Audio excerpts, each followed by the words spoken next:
No importa lo que te detenga, despierta tus sentidos con la fuerza del tigre y el poder de hierbas aromáticas legendarias. Tiger Balm actúa rápido para calmar, revitalizar y restaurar. Siéntete mejor y vuelve a disfrutar la vida con Tiger Balm. Ser Podcast.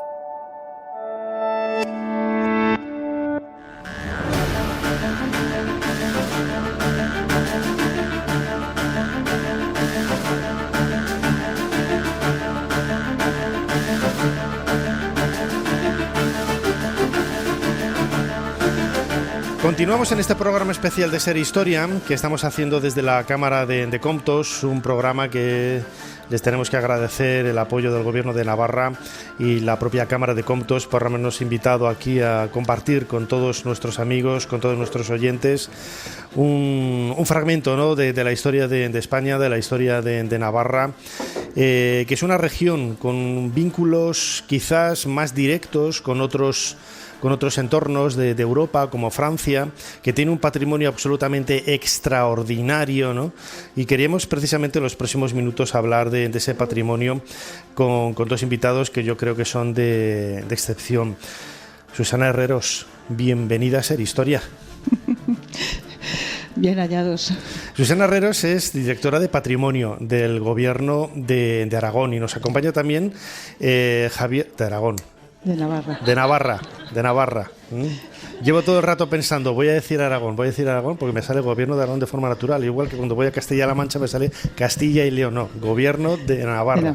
Perdón. Y nos acompaña también Javier Azanza, que es catedrático, ¿no?, de Historia del Arte de la Universidad de Navarra, que no de Aragón, Universidad de Navarra. Javier, bienvenido a Ser Historia. ¿Qué tal? Bueno, tenemos también vínculos en la universidad con Aragón, así que en este caso bueno, ahí podemos relacionarlo. Susana, lo comentaba yo ahora, ¿no? El patrimonio de Navarra es extraordinariamente rico. Quizás también por esos vínculos que tenía en la Edad Media, ¿no? Sobre todo pues con Castilla, con Aragón y con Francia, ¿no? Hay mucho que ver en esta región desde el punto de vista de la arquitectura, y luego hablaremos también un poco de ese patrimonio quizás un poco más inmaterial, pero desde el punto de vista monumental, ¿no?, lo visual, lo que entra por los ojos. Navarra yo creo que es una de las regiones más ricas de España, ¿no? Bueno, efectivamente Navarra, como consecuencia de una historia pues variada y rica, como tú has comentado, pues tiene una serie de bienes de patrimonio histórico o patrimonio cultural pues grande. Entre los bienes que están protegidos, que es la manera como nosotros más controlamos los bienes que tienen que ser conservados y divulgados, pues hay un total de 2.209 bienes históricos, bienes de interés cultural, que nosotros normalmente le llamamos BIC, BIC. De los cuales 227 son inmuebles y muchos son 1.100 y pico son arqueológicos, porque por Ministerio de la Ley se incorporaron todos los dólmenes, menires y túmulos. Y luego hay unos 790 que son bienes muebles, bienes pues que están en el interior de los edificios. Bueno, pues nosotros, luego también está que se ocupa de ellos Susana Irigaray, que acaba de hablar antes, 10 bienes inmateriales, que son como de creación más reciente, pero que también son muy conocidos porque son carnavales, son actividades que son muy, muy populares, ¿no?, y que tienen esa protección.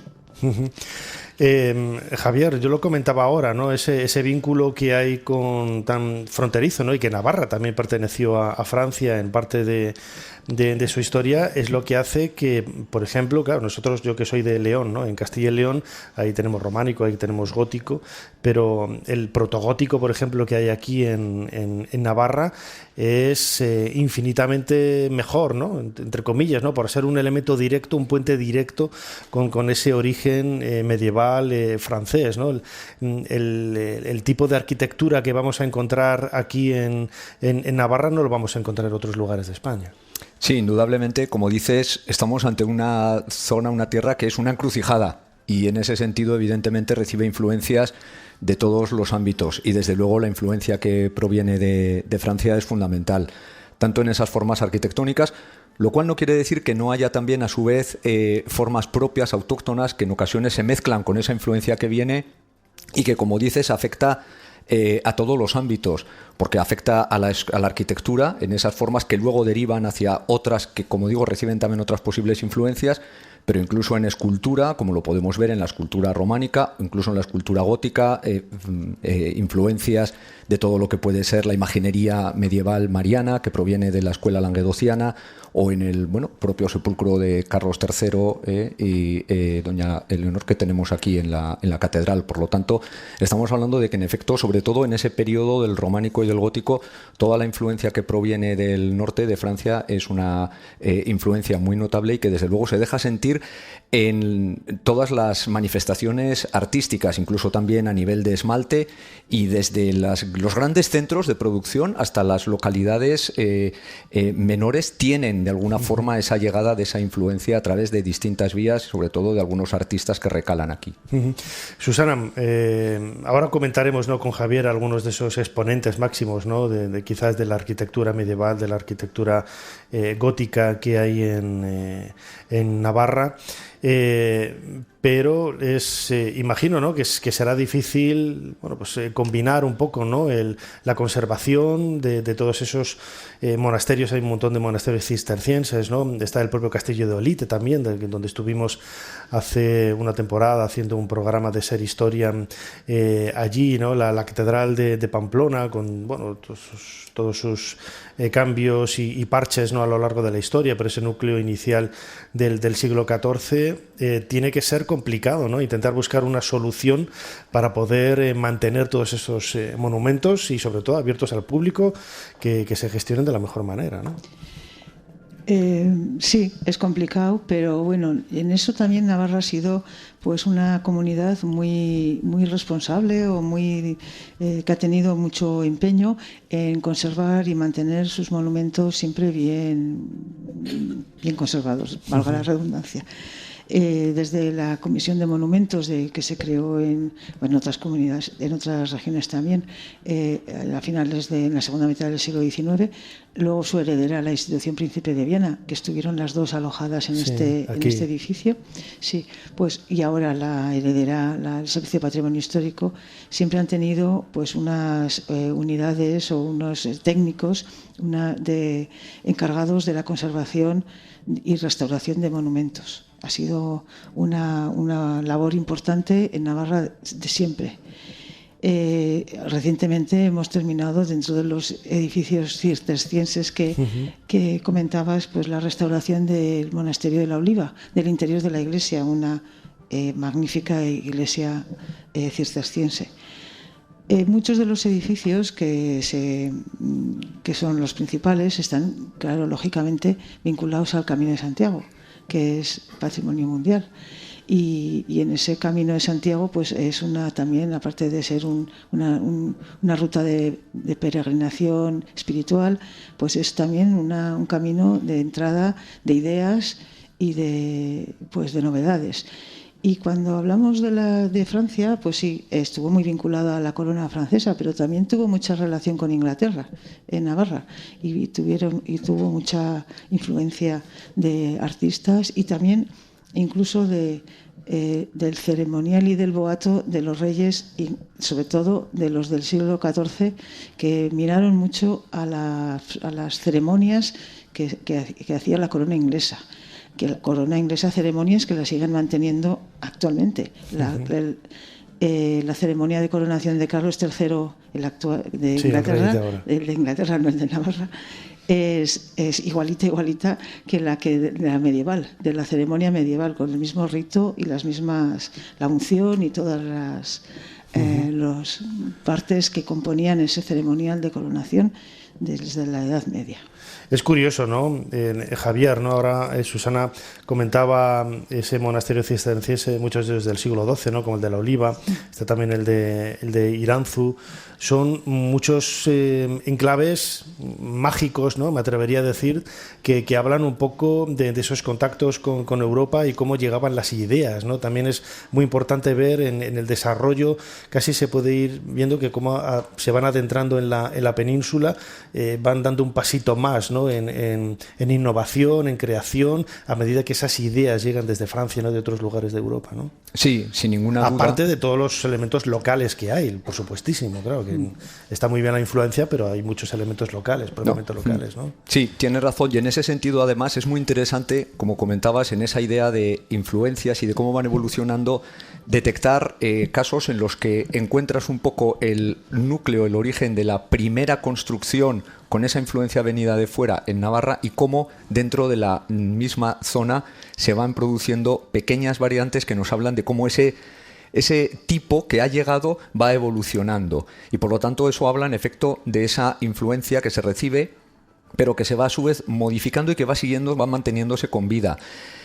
Claro, hablamos de estructuras, algunas, las principales, que se conservan, pero tenemos también otros casos, otros ejemplos de edificios que tuvieron también gran importancia y que hoy en día han desaparecido. Hablabas ahora del castillo o del Palacio de Olite, y en este sentido recordamos que dentro de las empresas arquitectónicas de Carlos III el Noble se encontraba también el castillo de Tudela y el propio Palacio de Tafalla, que fue su última gran empresa constructiva y que nos permitiría precisamente establecer esa relación entre unos y otros y esa evolución que se produce dentro de una misma tipología en la propia comunidad. Eso es fundamental y es algo muy interesante porque nos habla de una historia del arte viva, que mantiene esas influencias, pero que a la vez va evolucionando y va marcando distintos caminos que a su vez luego nos hablarán también de periodos posteriores. Y además imagino que esa influencia también luego se ve en otros lugares, ¿no? de España. O sea, se verá en Castilla y León, se verá cómo llega a Aragón, a Cataluña.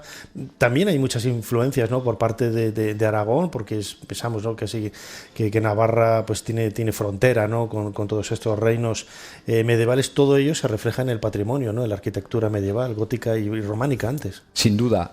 Hablábamos en efecto de toda la influencia que proviene del norte de Europa, de Francia, pero ya hemos señalado, bueno, de la misma manera que Navarra tiene una diversidad paisajística, una diversidad gastronómica, existe también esa diversidad desde el punto de vista del patrimonio, y es cierto que toda la zona fronteriza con Aragón tiene una influencia más matizada en ocasiones, pero cierta influencia mudéjar, incluso en el manejo de determinado material. Y bueno, tampoco podemos obviar toda la influencia que procede de Castilla, que en el ámbito más cercano a La Rioja también podemos encontrar algunos ejemplos. Si bien es cierto que sobre todo está claro que los principales ejemplos están en todo lo que es la ruta de Camino de Santiago. Claro, es esa... Susana lo comentaba antes, ¿no? El Camino de Santiago quizás es esa vena, esa nerviación que hace entrar, ¿no?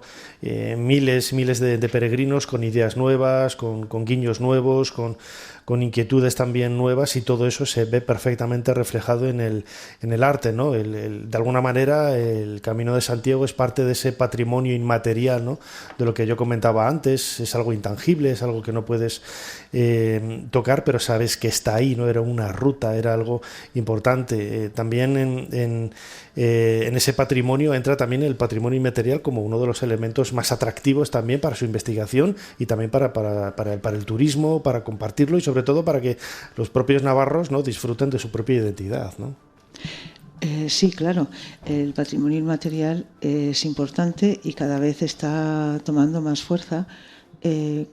Quizá la persona que más sabe para hablar de patrimonio inmaterial es Susana Irigaray, que es la que se ocupa del patrimonio inmaterial, pero bueno, hay varias, me parece que son 10 declaraciones de patrimonio inmaterial, entre las que ya he mencionado antes están los carnavales de Lanz, el juego de la pelota, la Shoah, el prosolarismo, el paloteado de cortes, que son bailes que, bueno, pues ahora también se está trabajando en la transhumancia, ¿cómo se llama? Me va a salir el nombre, cuando bajan los troncos, las almadías, bueno, pues hay una serie de prácticas y festivas y laborales o profesionales que marcan un poco la identidad de Navarra. La identidad de Navarra, y bueno, pues la manera de protegerlas es declararlas bien de interés cultural, y de esa manera pues hay una dedicación mayor para su su conservación, su mantenimiento. La J Navarra también está declarada. En fin, pues esto es el patrimonio inmaterial. Yo creo que ahora tiene una protección complicada porque está, bueno, es más vivo, ¿no? Pero se está trabajando mucho en ese sentido y yo creo que es bueno, pues ahora mismo lo que más se trabaja. El patrimonio inmaterial. Claro, es lo que decía yo, que marca un poco la identidad de un lugar, ¿no? Ya para ir acabando, Javier Azanza, catedrático de Historia del Arte de la Universidad de Navarra, esa identidad también, ¿no?, que vemos de un pueblo queda reflejada, ¿no?, también en muchos relieves, en los capiteles de todos estos monumentos, y es un tema, ¿no?, que hemos tratado Jesús Callejo y yo en el programa en muchas ocasiones, ¿no?, y que seguro que Julio Caro Baroja, si estuviera aquí, seguramente que te trasladaría la misma pregunta, ¿no? El simbolismo del arte, el significado de esas escenas.